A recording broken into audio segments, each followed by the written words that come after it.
Assalamualaikum warahmatullahi wabarakatuh. Kita bertemu lagi dalam siri penjelasan ke atas buku saya, Wahai Ibu, Wahai Ayah. Kita masih lagi dalam bab bagaimana untuk berbuat baik kepada ibu bapa ketika mereka masih hidup.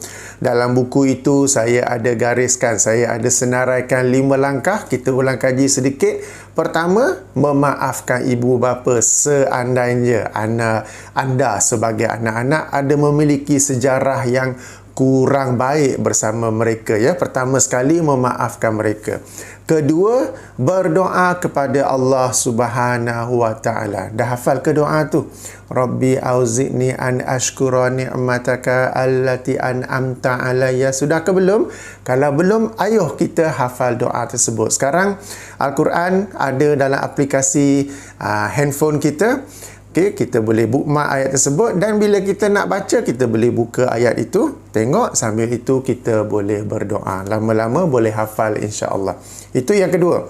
Yang ketiga, yang saya belum sebut sebelum ni tapi ianya ada kaitan dengan nombor 4, ialah memahami ibu bapa kita. Dan ia termasuk dalam apa yang saya sebut dalam nombor 4, iaitu merendahkan diri kepada ibu bapa. Meskipun kita ini dalam kehidupan dunia ini berjaya dengan kejayaan yang tinggi, umpama burung yang terbang di angkasa, akan tetapi apabila bersama dengan ibu bapa, apabila berinteraksi dengan ibu bapa, rendahkan sayap dan tunduk kepada mereka dengan penuh kasih sayang, dengan penuh humility, merendah diri, ya.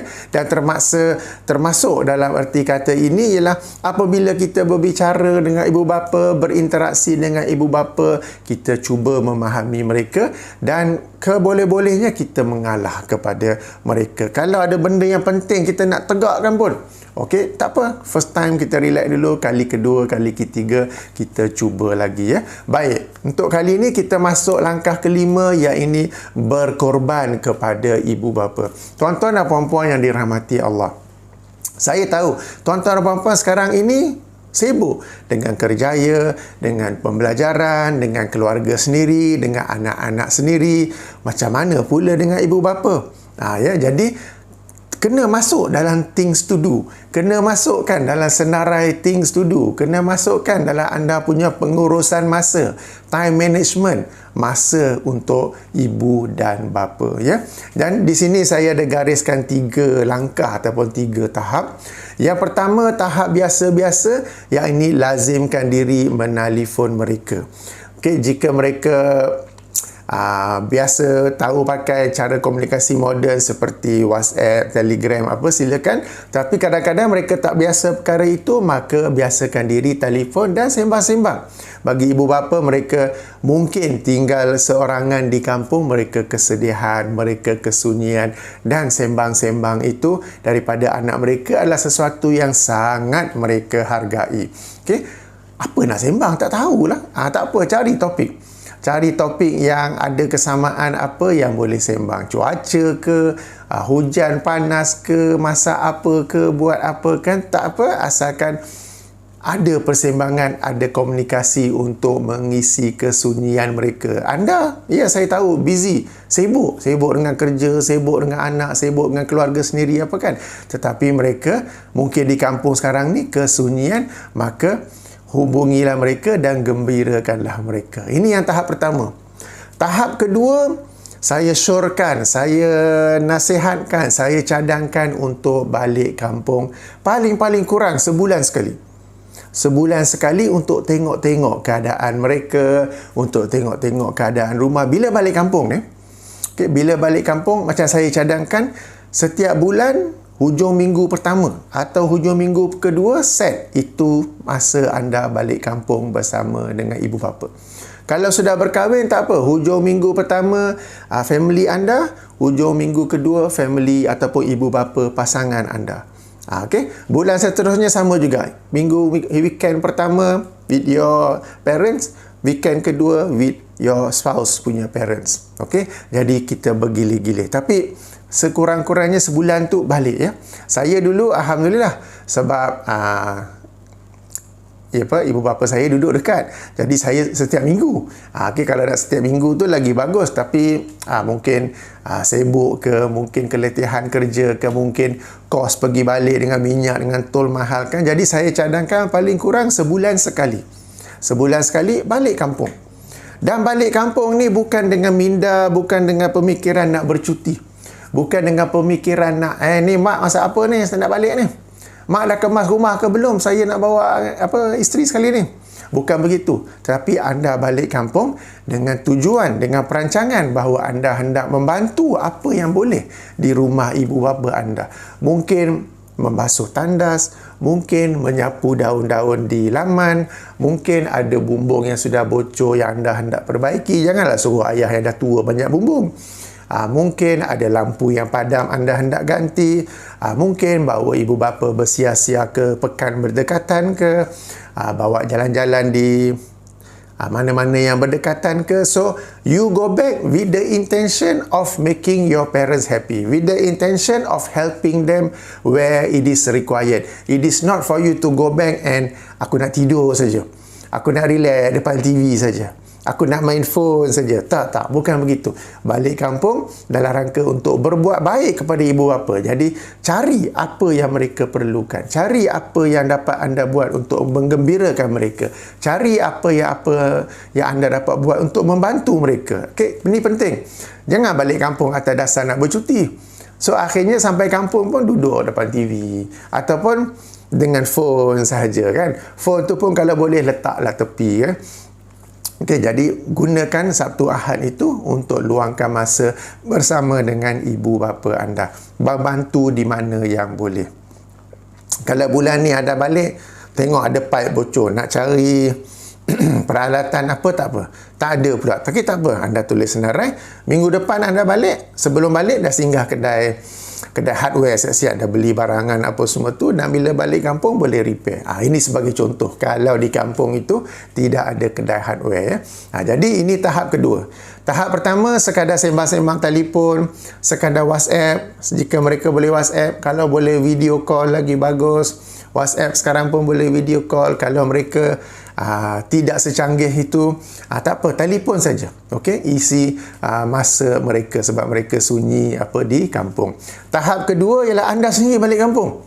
Dan balik kampung bukan untuk bercuti, bukan untuk mak masak apa hari ni, mak dah masak ke belum, mak kurang garam, bukan begitu. Okey, tetapi anda yang membantu mereka, anda yang menggembirakan mereka, anda yang bawa mereka jalan-jalan pergi makan mana-mana tempat yang mereka suka. Ini tahap yang kedua. Tahap yang ketiga ialah apabila mereka tiba-tiba sakit atau mereka sudah memang uzur, maka ini pengorbanan tahap ketiga yang paling tinggi, di mana mungkin anda terpaksa mengambil cuti kecemasan daripada pejabat untuk anda balik kampung dan bawa mereka ke hospital. Okey, kalau cuti kecemasan ke, tolak daripada cuti tahunan anda ke apa ke, ini pengorbanan yang anda mesti buat sebagai ibu bapa. Sebab ibu bapa anda dulu, apabila anda masih kecil, anda sakit, mereka juga berkorban untuk menjaga anda. Sebagaimana anda juga sekarang ni ada anak-anak. Kalau anak sakit, anda sendiri ambil cuti kecemasan kan untuk jaga anak. Maka jika ibu bapa anda sakit, ibu bapa anda sangat-sangat memerlukan bantuan ketika itu, anda juga ambil cuti kecemasan untuk membantu mereka. Jangan pula, aku cuti tinggal 10 hari je, ni nak pergi jalan-jalan ke Langkawi ni, nanti emergency apa semua tu, tolong mak bapak tak boleh pergi bercuti pula. Jangan fikir macam tu ya. Berkorban, ini yang kita sebut sebagai berkorban kepada ibu bapa anda. Sebagaimana ketika anda kecil dahulu, ibu bapa juga berkorban untuk anda ya. Termasuk dalam pengorbanan ini mungkin ialah kerana mereka sudah tidak sesuai tinggal berseorangan di kampung dan anda membawa mereka tinggal bersama anda di rumah anda. Ini satu lagi pengorbanan yang besar. Okey, kena sediakan bilik khas. Okay, katakan ibu bapa anda salah seorang telah pun meninggal dunia. Katakanlah tinggal seorang saja, lagilah kesunyian di kampung jika mereka berseorangan. Maka termasuk pengorbanan anda ialah membawa mereka dan duduk bersama anda di rumah anda di bandar. Jadi nak kena sediakan satu rumah Dan mungkin pembantu ke apa ke untuk menjaga kalau anda suami isteri sibuk bekerja, ya. Dan ini satu lagi pengorbanan yang sangat besar. Tuan-tuan dan puan-puan yang dirahmati Allah, satu persoalan yang biasa timbul. Anak 5 orang. Kenapa aku juga yang kena buat, yang lagi 4 tu kenapa dia ni sama-sama lah share? Okay, sama-sama lah balik kampung apa? Okay, tak. Apabila datang kepada ibu bapa ini, hendaklah anda berlumba-lumba untuk berbuat baik kepada mereka. Ingat tak ayat surah Ali Imran, ayat surah ketiga, ayat 133, ayat 134, di mana ayat 133 Allah berfirman yang bermaksudnya, bersegeralah anda, berlumba-lumbalah anda kepada keampunan Allah dan kepada syurganya yang seluas langit dan bumi. Okey, maksud firman Allah SWT. Jadi kita ni berlumba-lumba, dan anda ulang kaji balik ayat-ayat Quran, hadis-hadis yang menerangkan keutamaan berbuat baik kepada ibu bapa, bagaimana besarnya tuntutan, bagaimana besarnya ganjaran, dan ia merupakan jalan pintas, jalan direct untuk anda memasuki syurga Allah, insya-Allah. Jadi jika ibu bapa dalam suasana keperluan, tak payah pasing-pasing, kau pergilah buat, aku dah kahwin, kau belum kahwin, aku tengah ada exam ni, kau ni apa. Tapi berkorbanlah untuk menjaga ibu bapa. Jika dapat berkongsi-kongsi tanggungjawab tersebut, bagus. Tetapi kalau macam yang lain-lain tu macam tak ada respon pun, macam dalam WhatsApp group keluarga dah bagi tahu mak sakit, siapa boleh balik kampung pergi bawa mak ke klinik, ke hospital, tak balas pun. Kan bila tu tekan info, nampak semua dah baca, tapi tak balas pun, macam mana ni? Okey, sendiri anda pergi. Tak payahlah, nantilah aku tunggulah. Tak payah pasing-pasing, ya, sebab bila datang kepada urusan ibu bapa ialah amal soleh yang sangat besar. Maka bersegeralah, berlumba-lumbalah. You be the first one to do good to them. You be the first one to help them in the time of need. Jangan pasing-pasing, jangan tunggu-tunggu. Okay. Jika telah pun berkahwin, maka hendaklah suami isteri saling memahami, saling membantu dalam perkara ini. Jika suami ada ibu bapanya yang sakit, suami terpaksa ni, maka isteri pun, okey tak apa bang, pergi 2-3 hari, saya tinggal. Kalau kemudian isterinya pula ibu bapanya sakit, suami pula, okey tak apa, balik dulu saya jaga ke anak-anak dan urusan rumah apa semua tu. Maka ada kerjasama di situ, ya. Tapi yang penting, ya, sebab biasa berlaku. Dikatakan family itu dah berkahwin. Kalau dah berkahwin, anak perempuan tanggungjawab dia berbakti kepada suami, tidak lagi kepada anak-anak. Siapa cakap tu? Kan biasa kita dengar, kan? Biasa kita dengar kalau anak perempuan sudah berkahwin, tanggungjawab dia ialah kepada suami, berbakti kepada suami. Okey, habis tu katakanlah ibu bapa ni ada 4 orang anak. 4-empatnya perempuan, 4-empatnya telah berkahwin. Habis siapa yang nak jaga ibu bapa tu? Sebagai contoh. Okey, jadi siapa yang kata bila dah kahwin, anak ni dia jaga suami saja dan boleh abaikan ibu bapa? Padahal ayat-ayat, hadis-hadis yang menerangkan untuk berbuat baik, menuntut anak-anak berbuat baik kepada ibu bapa ada bersikap umum, tak kisah sudah berkahwin ke belum, tak kisah anak lelaki ataupun anak perempuan. Maka hendaklah setiap anda berusaha mencari ruang, mencari peluang untuk berbuat baik kepada ibu bapa. Saya tahu bila sudah berkahwin ni dia kadang-kadang menjadi ada obstacle, ada halangan ni. Nak jaga suami, suami pula nak tu, nak ini, apa semua tu. Okey, cuba slow talk, cuba cakap dengan baik-baik, dan insya-Allah berdoa juga kepada Allah, dan Allah akan mudahkan. Tu dia, suara pernah hilang dah. Allah akan mudahkan untuk anda berbuat baik kepada ibu bapa. Jadi itu 3 tahap dia, tahap biasa-biasa. Tahap paling kurang sebulan sekali balik kampung untuk membantu urusan kampung, bukan untuk anda bercuti di kampung. Dan tahap ketiga, jika ada emergency, anda segera menawarkan diri membantu suasana kecemasan. Maknanya ibu bapa sakit, kena bawa hospital, ataupun macam kes dah tinggal seorang di kampung, bawa duduk rumah jaga, ya. InsyaAllah Allah akan menggantikan kepada anda apa yang lebih baik di dunia dan di akhirat. Apabila anda berbuat baik kepada ibu bapa, anda berkorban kerjaya ke, kalau bisnes pun sepatutnya stop bisnes kejap untuk jaga ibu bapa ke apa, Allah akan menggantikan kepada anda di dunia dan di akhirat. Yakinlah kepada ganjaran Allah Subhanahu Wa Taala. Baik, ini langkah kelima dalam berbuat baik kepada ibu bapa.